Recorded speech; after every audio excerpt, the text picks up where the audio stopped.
Hey guys, back in 2020 I decided that my beaten up old Low Pro Passport sling bag needed replacing. We photographers do love our gear searches, and so I spent a long time looking at all the different options before eventually settling on the Peak Designs Everyday Sling 10 litre. It's been 18 months now, and I thought it'd be a nice idea to do a follow-up video to my original review to let you know if I'm still happy with my purchase.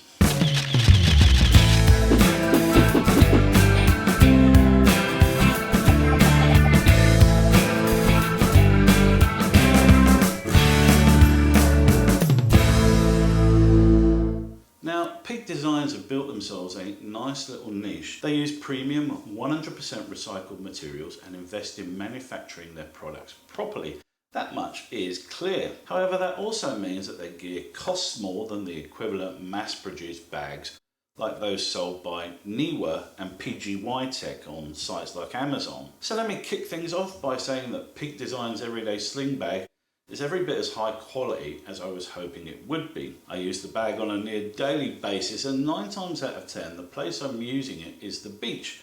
An unforgiving environment, I'm sure you'll agree. So how's the bag holding up? Well, there is some slight flecking on there, but the stitching is still perfect and all of the zips and clasps are in A1 working condition.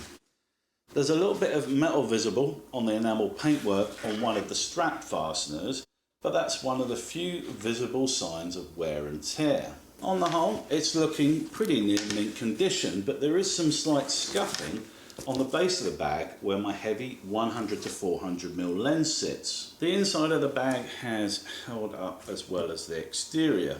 I remember the interior of my Low Pro Sling looking like I'd used it for transporting gravel after a couple of years use, and it looked nothing like this. The inside of this bag is pretty much in mint condition. I have no doubt at all that I could use this bag for another 18 months and it probably wouldn't look much different to the way that it does now. And given all that smoke that I just blew up Peak Designs' arse, you may be thinking that I would therefore be happy with my purchase and here to give a glowing endorsement of this bag to photographers everywhere, right? No. You see, the problem with this bag when it comes to photography equipment is not its build quality, but its design. I use a sling bag like this because I want a simple, manageable day bag for my regular landscape photography shoots. I carry a stripped down amount of equipment, the camera, a couple of lenses, some filters and my tripod strapped to the bottom. I need to be able to quickly and easily access my kit and swap out lenses without the fannying about associated with a larger backpack. And that, my friends, is the key problem with this bag, and it's an issue that has come to aggravate me more and more over time. The key issue is that the main opening of this bag is too rigid to facilitate stress-free equipment swaps. It's more like a vent than a full opening, and the design is such that the bag always wants to be closed. This makes it difficult to wrangle a camera and a lens at the same time. As a landscape photographer, the locations I visit are often windy or rainy, and I need to be able to swap out my lenses using the bag as protection.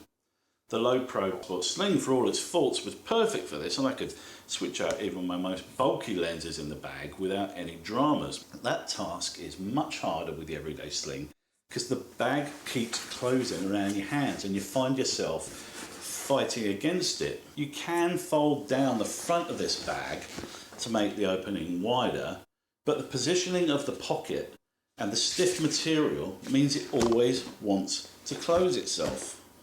Another hassle I have with this bag is its capacity. This is the largest of the Everyday Sling range, but the interior feels cramped because the bulky material encroaches on that interior space, and the curved edges further reduce the amount of usable space. The flex fold dividers are a neat design concept and definitely necessary to keep all the kit in its right place, but they take up a lot of room in the bag and further reduce that precious internal volume. With my standard loadout of X-T4 with my favourite 10 to 24 lens, a 50mm prime and a 100 to 400mm telephoto, I usually have to wedge the camera in before I can zip up the bag. If I opt for the 50 to 230 instead of the 400, then I'm golden, but I don't like compromising. If I put anything in the front pocket here, the interior space is further reduced, and items in the pocket also stop the front panel from staying open even more. The amount of usable space you have in this bag is also further reduced if you strap a tripod to the bottom. In order to properly secure your tripod, you need to tighten down the straps properly, which pushes the tripod up into the base of the bag.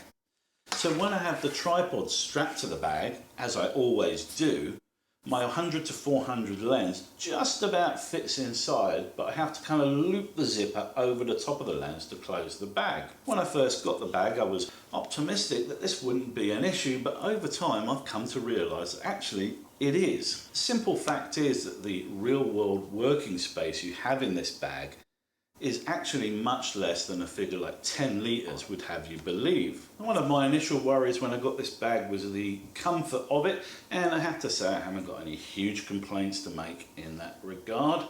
The crossbody strap features a high quality adjustment bracket, so you can wear the bag low for equipment swaps or high up as a messenger bag position for walking around. And in that regard it works well, even with a tripod strapped to the base. However, I would say that the strap could have done with being wider than 2 inches, as you do start to feel the weight depending on how much gear you have in the bag. Also, the padded section of the strap will not be over your shoulder if you have the strap fully extended in its lower position. This means that you can't comfortably walk around with the bag in anything other than the shorter messenger position for any long period of time. Now that I'm 18 months in, knowing what I now do, would I still buy this bag? No, probably not. Should I have got something like the Peak Design messenger bag instead? Maybe. The issue I have with this Sling bag is not with the build quality, which is first rate. It's with the overall curved and heavily padded design. I need my kit to get out of the way and let me get on with it, and the constrictive design of the everyday Sling means it actually hampers processes such as lens swaps. Taking a lens out of the bag is not a single swift motion, but a two-handed operation. One hand to force the bag open and one to remove the lens. Also, the curved edges of the bag and the unforgiving stiff fabric means the equipment often snags on the edges as you're taking them out. For a bag that is explicitly designed for photographers, this is not a good look. Now, I might well be a clumsy bastard, and I'm not saying it's entirely the bag's fault, but I have had numerous mishaps, some major and some minor, since getting the everyday Sling. On one occasion I dropped a lens on a sandy beach, and on another occasion during a lens swap I dropped my X-T4 in a saltwater river. In about 6 years of use that never happened once with my low pro passport bag, which coincidentally is pretty much the same size. So the way things are going, I plan to retire this bag soon and just use it as a carry bag for non-camera equipment, a task for which it will be excellent. For commuters, students and the like, it's a great choice, but for me, as a landscape photographer, using it out in the wild, it hasn't worked out. I know a lot of reviews are filmed a couple of weeks after getting a product, and indeed my original review of this bag was filmed about 2 weeks after I got it. That was why I thought it was important to revisit it now that I've used it extensively over a long period of time, and now I have a far better understanding of its flaws as they pertain to landscape photography. Alright guys, that's it for this one. Do you have this bag? Do you love it or hate it? Am I an idiot for not getting the larger Peak Designs messenger bag in the first place? Probably am, but anyway, let me know in the comments section down below, and you know, watch this space for whichever bag I get next.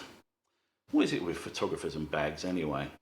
Anyway, hit the old like button down there, and if you got value from this video, please consider subscribing for more content from me in your feed.